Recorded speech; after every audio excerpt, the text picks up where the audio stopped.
Got the taillights wired up. Got new LED bulbs for the running lights, brake lights, backup lights.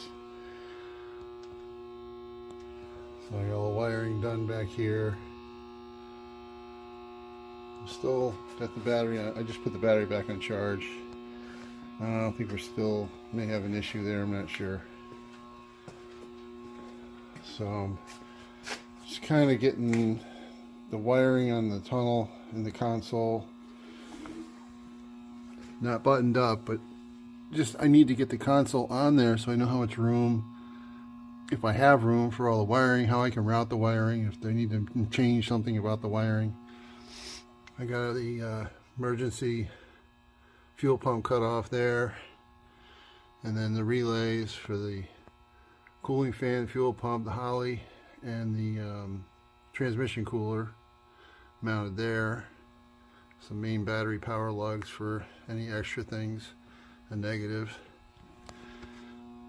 So I'm trying to figure out how to cut the finned aluminum piece from the original console to fit around the shifter. Got the you can't barely see them, but I got the valve wire hoses connected, and I got the cable on just so it's easier to do right now. I got wires run. I might have showed this on the last video. Wires run for the cooling fan, the transmission cooler, and the AC connector for the compressor. So a lot of mundane wiring going on, but just takes a lot of time. So to cut the aluminum piece from the original console, I kind of make a template of the piece and then make the hole extra large for the shifter, and then I can go back and put small pieces around it,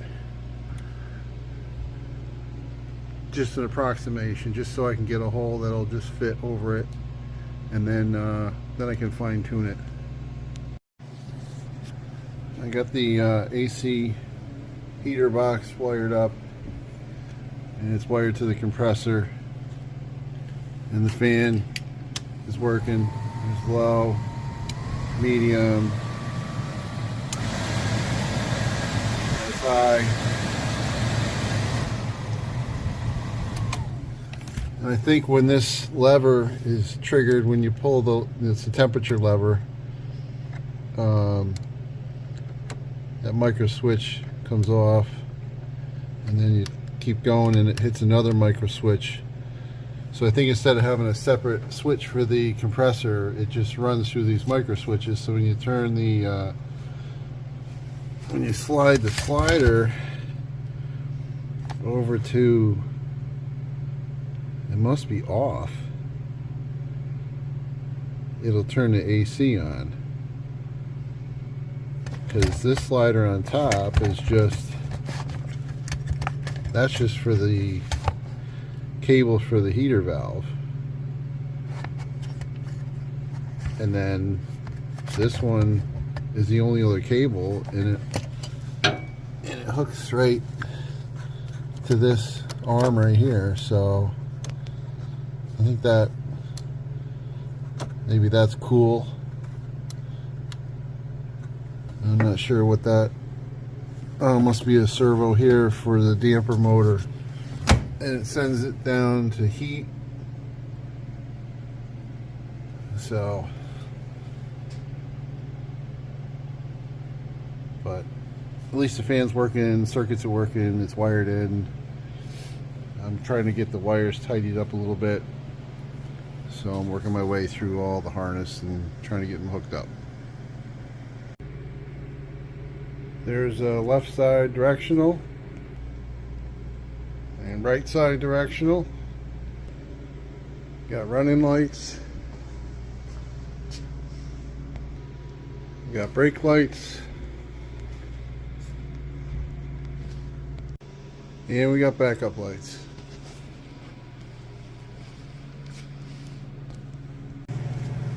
Got some of the other parts painted in epoxy. I finished sandblasting some things this morning, got them cleaned up good. The inner fenders are going to get bed liner on the inside here. So I got just one coat of epoxy on there. I got the core support coated, and then I'll use the chassis black, which is what's on the frame, and other black parts for all this. And then just this other side will get the bed liner for, you know, rock chips and stuff. So had to modify the inner fenders again because there was just not enough clearance for the radius arms. So I had to trim it way up and then run a bead. Didn't come out great, but the bed liner will cover any sins on the inside. And then most of this area is so down behind the motor, you're not going to really see it. But plus there's hoses and things that are going to run on the passenger side. It's a little rough. But then again, it's a little rough to begin with. So, and that's that big cave in I had to put in for the AC fitting. So once I get another coat, a couple coats of chassis black on it, it'll kind of blend in a little bit better. And it's not as glossy. So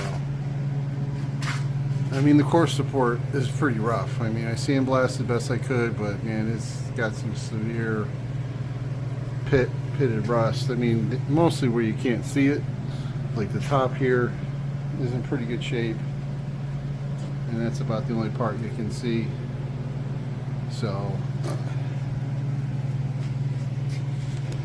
because I can't do any more wiring until I get the core support on and the inner fenders. And now I got the steering shaft on, I can put the brake master cylinder on, put the inner fenders and the core support in, put the radiator in, get all the coolant lines hooked up, and then try to run it with the cooling system filled so that I can check for any leaks. So this will bring it up to the next step.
So I'm starting to put together some of the parts I painted. Core support, inner fender. Hopefully they don't have to come off again. I got the AC lines tightened up and routed so that everything's clear. I got the master cylinder and all the brake lines hooked up. Starting to bleed that.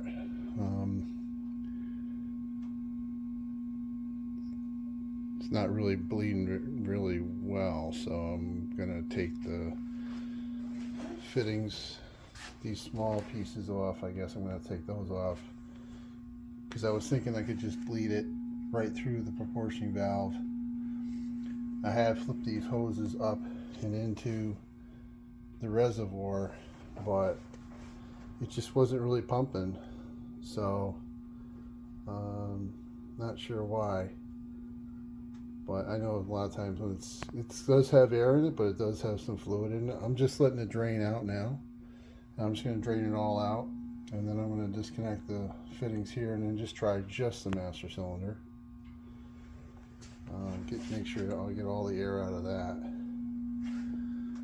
I got to sand and buff the dash. I mean, it's not too bad, but there's some, you know, some dust and a couple very, very slight sags that I want to get cleared out. So I got the line lock and the brake switch hooked up.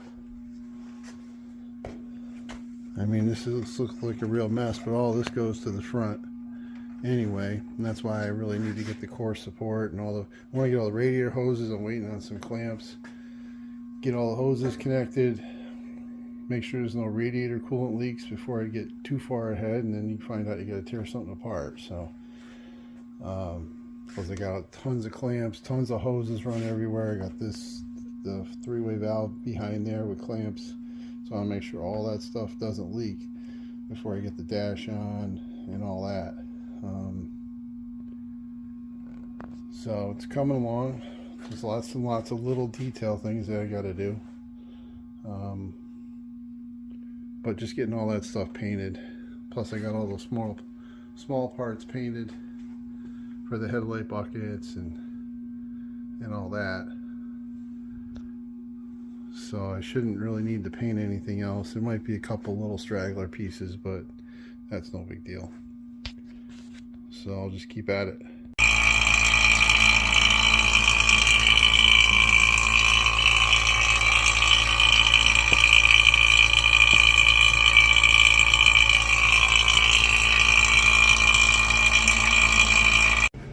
So the thermostat housing that's really expensive and brand new didn't have a port for the lower coolant hose. So I'm going to tap it and put the fitting on, so it'll take the hose coming back from the bottom of the motor. Well, that went pretty good actually. Came out pretty straight and square. Threads tapped pretty easily because it's aluminum. I used a lot of lubricant, went back and forth, up and down a couple times, make sure to clear them out. Got some sealant on there, so should be good to go. The final spot for that transmission relay package, I just made a little quick bracket to mount it to the kick panel, and hopefully the wires won't be in the way. I don't think so, but still be accessible.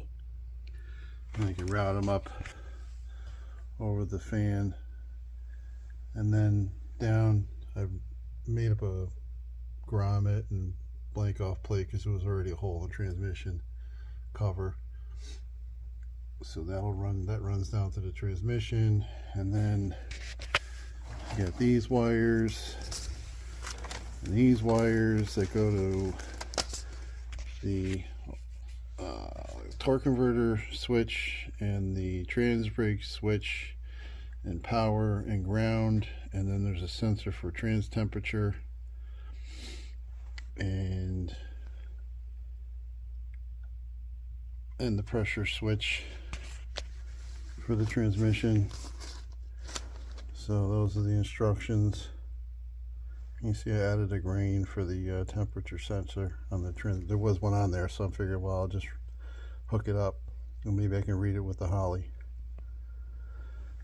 So kind of a little bit extra time to hook all that up and wire it, but hopefully the transmission will work. So let's keep going. Making some pretty good progress now. Got the inner fender on the driver's side, got the radiator, AC condenser, heat exchanger for the supercharger. Got the all that installed. Pretty much all the hoses are hooked up. This is the last one. I got one hose for the intercooler. It goes right there, and then the other connection's right there, but it's really kind of tight in here, so I'm going to get it. I ordered an elbow, couple elbows, so put an elbow, see if I put an elbow there. And the same thing here, it's pretty tight, make a sweep, so I'm going to put an elbow in there and then route it around. Got the intercooler pump mounted and all the hoses connected, all the coolant hoses are connected. I'm waiting out one more clamp for that connection on the bottom of the coolant tank. I don't have a clamp big enough. I got these bleeder ports. I have the hose. I just got to put that on. Brakes are bled. I got a pretty good pedal. I'm pretty happy about that. I did have an issue with this side. I don't know what the problem is, but this banjo fitting down here kept leaking, and I've taken it off, tightened it multiple times. So now I've got I bought some washers. I'm going to try some new washers and see if that takes care of the problem. I got the transmission wiring all done. It's all hooked up. There's a bunch of switches that aren't connected here. That's what these wires are for. Because until I get a console set up, I don't know where the switches are going to be. They're not mounted. So until they're mounted, I can't terminate the wires. Again, all this is dash wiring, just for lights and controls on the dash. So other than that, it's coming along pretty good. Still a lot of work to do. I haven't even touched the body fitment and all that because I wanted to make sure everything works. Do have a drive shaft now, so I'm going to try to clean that up and paint that. I think I'm going to start assembling some of the parts of the dash. I think I mentioned before, I just need to do a little quick buff job on the top, and then that'll be good to go. So, and it's nice to just see the front end kind of start to come together. And I got most of the wiring to the motor and all that is set. This is all just headlights, horn, parking lights. So I can start wiring some of that up. All the AC lines are connected and tight. Hopefully have access for the fittings, it looks like, because I tried to make sure that I had access for all the hose connections. These big clamps come with little clips to keep them expanded or expanded. So you just pull the clip and then it snaps. But I kind of wanted to wait till everything's final before I pull the clips off. I got those brackets I made for the radiator. I got those painted and installed. So the radiator's where it's going to go. So it's coming along pretty good. Got the dash buffed out. Starting to assemble it. Put the speaker in, speaker cover. I'm going to start doing some of the other components on the dash. I'll put the diffusers for the defrosters on. Glove box, ashtray. It's just easier doing it on the bench. Well, we got a little bit of a coolant leak, so I've been tracking that down. I'm going to have to drain a good part of the coolant out. I had it filled up pretty good. It was almost, I had it filled up pretty high because I knew it would settle out from the air. So what it looks like, I mean, I don't see anything on the outside in the engine compartment, on all those hoses and all those clamps. There's nothing on the firewall. It's dry. But down underneath, way up under, you can't see from here, there's a seam, and it looks like it all drained into here. And I had this big blanket in here to sit on, and it's completely soaked. So this absorbed all the coolant that came out from here. So I pulled off the end, and I'm not seeing any coolant in there. So I'm not sure. It's not on the bottom of the unit, but it's got to be coming out somewhere. So I guess I'm gonna have to pull the unit out, undo all my fittings here, but like I said, it's totally dry where the fittings are, so it's got to be inside. And then it's just leaking through the floor pan somewhere onto the floor and finding its way out. So probably lost a good, I don't know, quart and a half, maybe at least a quart and a half, maybe. Now I did have a big leak before that I fixed, and that made the huge mess in here all over the floor. And it was partially my fault. I mean, I had a brass coupling in here, and that wasn't holding very well, and it wasn't tight enough, and it was dripping. So believe it or not, I got one of those plastic couplings I found locally, and now it's super tight, and the clamps are tight, and it's not leaking at all. So everything else looks pretty good, except I don't know why it went in the engine compartment, inside the passenger compartment. And all the, I checked all these hoses up here where that valve is. That's all dry. There's nothing leaking up there. It was all in the middle right here, right underneath where the fittings are. So I don't know, maybe the fittings had a leak from the factory and just never knew it. So I guess I got to pull that all apart. So it looks like the heater connections are like a weird size. So this is 5/8 hose, but these are just a little bit smaller, not quite 1/2 inch. They're like 0.6 inches. But the problem is, this is exactly where it's leaking. Is I put this on there, and it's like snug, but it's really not tight enough. And then, like if I put the clamp right on top of where the ridge is, I can get it to stop leaking. So I pressure tested it. I got a cheap kit from Harbor Freight, but at least it has the adapter. And I put like 20 pounds of pressure through this, not even, and you can hear it coming out. And if you wiggle the hose, I can make it stop. If I move the clamp around, you can make it stop, but you can still hear very little bit of a hiss. So I can't trust it, obviously. Even if I get it set just right, it's not going to last.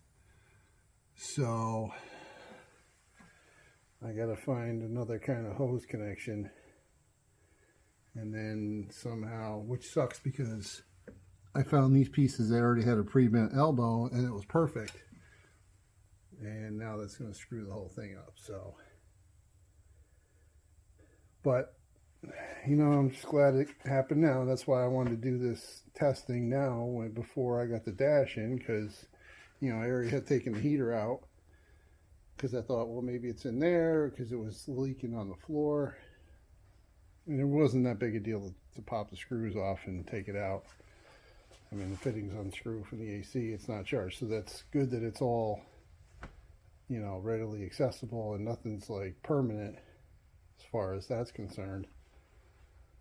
But it kind of sets me back now. So now I got to figure out how to hook this up. And it's not going to be easy because it took me a while to figure out how to hook it up in the first place. So, but we'll figure it out. Well, I've been chasing coolant leaks for a few days, on and off. And basically, I did get some really good clamps, and I put them on these hoses, and they're still, I mean, I just don't trust them. It did seem to stop it, but I still got a little bit of drips, but I did have the pressure pushed up pretty high. So I took some 3/4 by half hose adapters and I cut the 1/2 inch part off, even though this is supposed to be 1/2 inch. This hose really, I don't know, it must be metric or something because it's in between half, it's in 5/8. So I can get this 5/8 fitting to fit in there, but it's supposed to be 1/2 inch, but it's really, you can see it's like a lot bigger than half.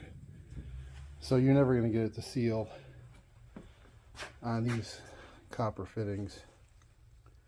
So if I cut this, you know, the nub off, I drilled these out a little bit, and I should be able to put them over there and solder it on.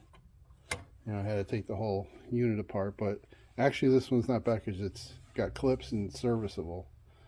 Some of them are glued together. So I should be able to cut that off, solder that on, and then that gets that'll get a really good fit because it is a little bigger than the hose inside diameter, so it's a tight seal. Hopefully that takes care of that.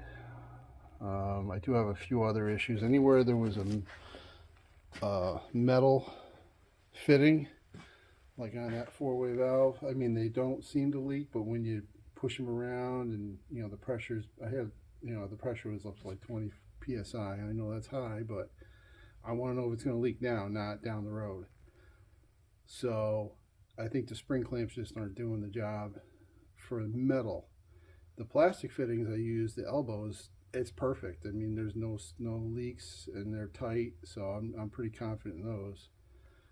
So I'm gonna take those clamps off and put some really good, you know, hopefully Napa or McCarmaster clamps I got coming, you know, so you can get them pretty good and tight, and hopefully that takes care of that. So, but that's why I did all this now and made sure that I don't have any coolant leaks before you get to the dash is all on and everything's put together, and then find, oh, you got to tear it all apart. So it's a lot easier to work on it right now. So that's next. Okay, I got them soldered on there. And it came all the way through. So hopefully that's going to hold and give me a better connection to those hoses. Got the transmission working. Everything reads out pretty good. Battery's charging. Coolant temperature's up to temperature. The fan turned on. So looks pretty good. Still a little rough when it starts. But, you know, knock on wood, no coolant or transmission leaks yet. I don't know. We'll see what happens after a few heat cycles. The reservoir's, you know, got fluid in it. Transmission's full. I mean, this, as I was afraid of, that 4-way valve, has been nothing but a pain. And it took a couple attempts putting on a different piece of hose, different hose clamps, get it to seal, but I think it's good. We'll see. Same thing with this. Those seem to be good now, hopefully. I don't see any other leaks anywhere. I got the power steering full of fluid. But I got to put the steering wheel on to get it circulating and make sure that's working okay. So, one step closer.